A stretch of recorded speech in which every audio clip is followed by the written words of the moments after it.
Budget की आमद है। और पूछ लेते हैं इनसे कि अब जो बजट आने वाला है उसमें कितनी जनाब हमारी धुलाई होने वाली है। असद साहब, सर, कोई यहाँ पे ब्रीदिंग स्पेस मिलेगा हमें, कोई आराम सुकून की कोई खबर मिलेगी हमें, या हम उम्मीद छोड़ दें? तो हो सकता है बजट के अंदर यकीनन कोई छोटी छोटी अच्छी खबरें भी होंगी, लेकिन वो अच्छा। छोटी छोटी होंगी। मजमूई तौर के ऊपर जो है वो बजट जो है कोई अवाम के लिए कोई अच्छी खबर नहीं लेकर आएगा। अच्छा। और उसकी दो वजूहात हैं। एक तो पहले जो इस साल का आपका बजट था, तो उसका जो तखमीना बनाया गया था, तो एफडीआर जो है वो टैक्स इकट्ठे करने में बुरी तरीके से नाकाम रहा है। हम्म। कोई 500-600 अरब रुपए का खसारा तो पहले ही हो चुका था, यानी जो हम्म। टारगेट था उससे कम टैक्स जमा हो रहे थे।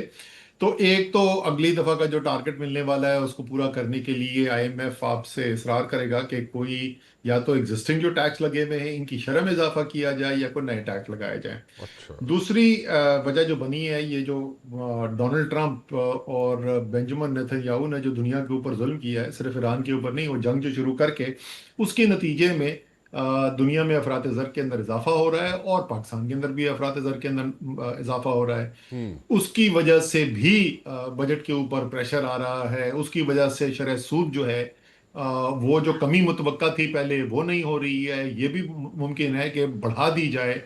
तो ये सब देखते हुए बजट के अंदर स्पेस जो है वो तकरीबन ना होने के बराबर है।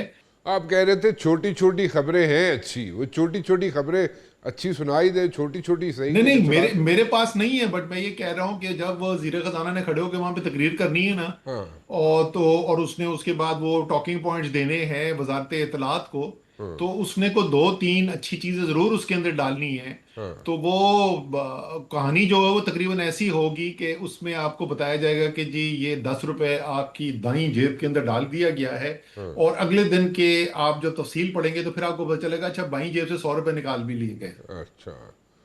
अच्छा, आप तो पुराने खिलाड़ी हैं ना, आपको पता है, आप फाइनेंस मिनिस्टर रह चुके हैं। सो उस सर वक्त। मैं तो मेरी जिंदगी मिफ्ता ने आसान कर दी थी। वो बजट जो है पिछले साल का, मतलब मेरे जिस हमारा जो तरीके साहब का पहला साल था, हाँ। वो मुस्लिम लीग नून बना के चली गई थी। हाँ। तो हमने तो उसमें से माइनर सिर्फ अमेंडमेंट की थी, वरना तो बजट हमें इनहेरिटेड मिला था। हाँ। अच्छा। तो अभी मतलब फिर हम मतलब कि ना ही समझे फिर, कि क्योंकि ऐसे ही वाई। नहीं, देखें हाँ। देखें, मैं चले आपको जरा सा थोड़ा सा तफसील के अंदर हाँ, इसका जवाब प्लीज देता हूँ। प्लीज। हाँ। देखिए, एक तो है अखराजात की तरफ अगर आप देखें। जी। अखराजात जो आपके हैं, सबसे बड़ा इस वक्त जो है बजट के अंदर जो खर्च पाकिस्तान के अवाम, पाकिस्तान के टैक्स पेयर बर्दाश्त करते हैं, वो कर्जों के ऊपर सूद की अदायगी है। ठीक है। पाकिस्तान में जो आपका शरह जो हो गई है, जिस हद तक कर्जे पहुंच चुके हैं और जो उस पे सूद की अदायगी करनी पड़ती है, तो बजट का एक सबसे बड़ा हिस्सा वो खा जाते हैं।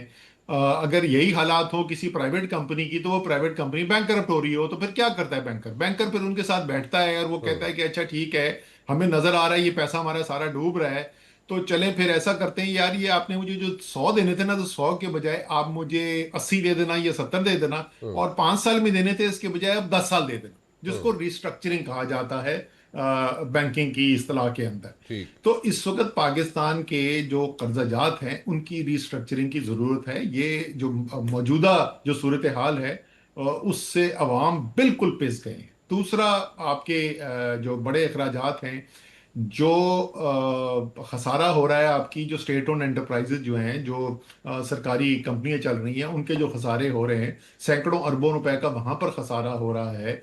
वो खसारा अगर आप उस पे से बोझ हटाएंगे या बोझ कम करेंगे, तो फिर उससे कोई स्पेस पैदा होती है। आखिरी चीज एक्सपेंडिचर की साइड के ऊपर, जनाब पेंशन्स आपका खा रही हैं इस वक्त आपके बजट को। हम्म। आपको पता है कि इस वक्त पेंशन में, ये जो पिछला साल आपका खत्म हुआ है, पेंशन में आपने ज्यादा पैसा इस्तेमाल किया है बनिस्बत तमाम वफाकी हुकूमत। अगर मैं डिफेंस एक्सपेंडिचर को निकाल दूं, बाकी पूरी सिविलियन फेडरल गवर्नमेंट को चलाने का जितना खर्चा है वो कम है, और सिर्फ पेंशन का खर्चा ज्यादा है। हम्म। सो पेंशन रिफॉर्म की सख्त तरीन जरूरत है। लोग उसके बाद जो है वो सरकारी नौकरियां भी कर रहे हैं, पेंशन भी ले रहे हैं। वो भाई को, भतीजे को, फुप्पी को, पत्नी, नवासी को, किस किस को वो पेंशन चलती रहती है।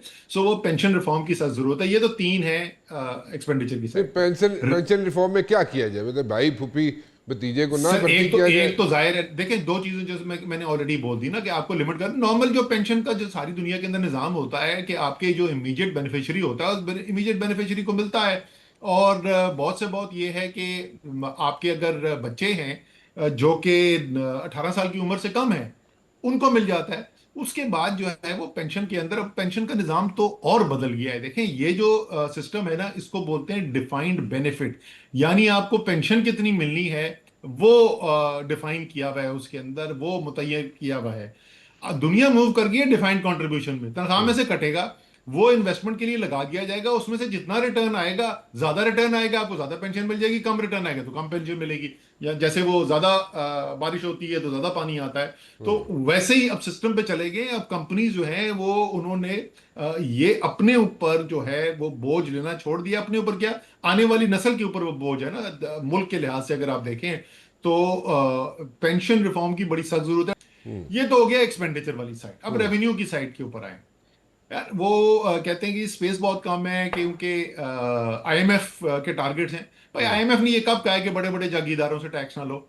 आईएमएफ ने आपसे कब ये कहा है कि बड़ी बड़ी मार्केटों के अंदर जो सारे कोई कोई छुपे हुए, वो जंगल के अंदर नहीं है, लाहौर कराची इस्लामाबाद में मेन एरियाज के अंदर बड़ी बड़ी मार्केटों में करोड़ों रुपए का जहां पे कारोबार हो रहा है, वहां से टैक्स आपका इकट्ठा हो नहीं रहा। थोड़ा बहुत जहां से होता है वो भी कराची से होता है, बाकी तो बिल्कुल भी नहीं हो रहा। सो उसको आप ना कंट्रोल करें। आगे प्रॉपर्टी का काम हो नहीं रहा, प्रॉपर्टी यहाँ पे चल नहीं रही, प्रॉपर्टी की खरीदो सर फरोख्त हो नहीं रही। सही देखें यहाँ पे एक इतना बड़ा, आपको भी पता है, इतना बड़ा यहाँ पे एक साइकिल चल रहा था, उसके साथ कई लोग नथी थे जो उस सही कारोबार के साथ, प्रॉपर्टी तो सही वैसे ही बैठ गई है, ले ही नहीं रहा कोई। देखें आप बात कर रहे हैं कंस्ट्रक्शन की, डेवलपमेंट की, वो जो हजारों लोग नथी होते हैं ना, वो जी हाँ, हजारों लोग नथी होते, हाँ तो हाँ, उसी की वो बात जब कर। उसके ऊपर, जब उसके ऊपर घर बनते हैं, जब उस पे अपार्टमेंट्स बनते हैं, सरिया हाँ बिकता है, सीमेंट बिकता है, हाँ बाकी चीजें होती है, हाँ। मजदूरी तो दिहाड़ीदार को आप मिलती किसकी है। बात कर रहे हैं? मैं सर जमीन की बात कर रहा अच्छा हूं। अच्छा। इसलिए मैं ये कह रहा हूं कि देखें आपको जो प्रोडक्टिव इकोनॉमिक एक्टिविटी है, कंस्ट्रक्शन जो है वो पाकिस्तान की शहरी मईशत का सबसे ज्यादा रोजगार पैदा करने वाला शोबा है। उसको तो बिल्कुल, बल्कि उसका तो फायदा होगा। अभी तो जितनी पागलों की तरह महंगी जमीनें हो गई हैं क्योंकि सारा काला पैसा वहां पे जाके छुप सकता है, तो उसकी वजह से घर महंगे हैं, अपार्टमेंट महंगे हैं, जाहिर है लोगों की कुव्वत खरीद जो है वो महदूद है। एक्चुअली तो कंस्ट्रक्शन की इंडस्ट्री को फायदा होगा, जो मैं कह रहा हूं इससे। मेरा कहने का मकसद ये है कि भाई जहां बड़े बड़े वो सेक्टर्स हैं जहां से लोग बेतहाशा पैसा बना रहे हैं और वो टैक्स नहीं दे रहे, जब तक आप खर्चे कम नहीं करेंगे, जब तक उन सेक्टर से आप टैक्स वसूल नहीं करेंगे, तो भाई यही होगा कि अगर पेट्रोलियम लेवी, जो एक आम लड़का पेट्रोल अपनी मोटरसाइकिल में जाके पेट्रोल डलाता है तो उसके ऊपर वो टैक्स लगाया जाता है। आपको पता है 2021-22 में पेट्रोलियम लेवी जो है उसमें कोई 113 अरब रुपए लिए गए थे। 2021-22 में 4 साल पहले की बात कर रहा हूं। आपको पता है इस साल जो है उसी पेट्रोलियम लेवी में जो 4 साल पहले सिर्फ 113 अरब रुपए लिए गए थे, वो 1500 अरब रुपए से ज्यादा लिया जा रहा है, यानी 1400 अरब से ज्यादा का इजाफा कर दिया गया है सिर्फ इस 4 साल के पीरियड के अंदर। 117 रुपए लीटर पे आप पेट्रोलियम लेवी लेके चले गए। तो जब पाकिस्तान के मुतवस्सित तबके, पाकिस्तान के गरीब जो चीज खरीदता है उसके ऊपर टैक्स लगाते हुए आप 2 मिनट नहीं लगाते हैं, तो ये जो ताकतवर लोग आते हैं तो उस वक्त आप कहते हैं क्या करें जी, मुश्किलात बहुत हैं। अच्छा और ये सारी हुकूमतों की बात है, ये सिर्फ एक हुकूमत की बात नहीं है, ये सारी हुकूमतों की बात है।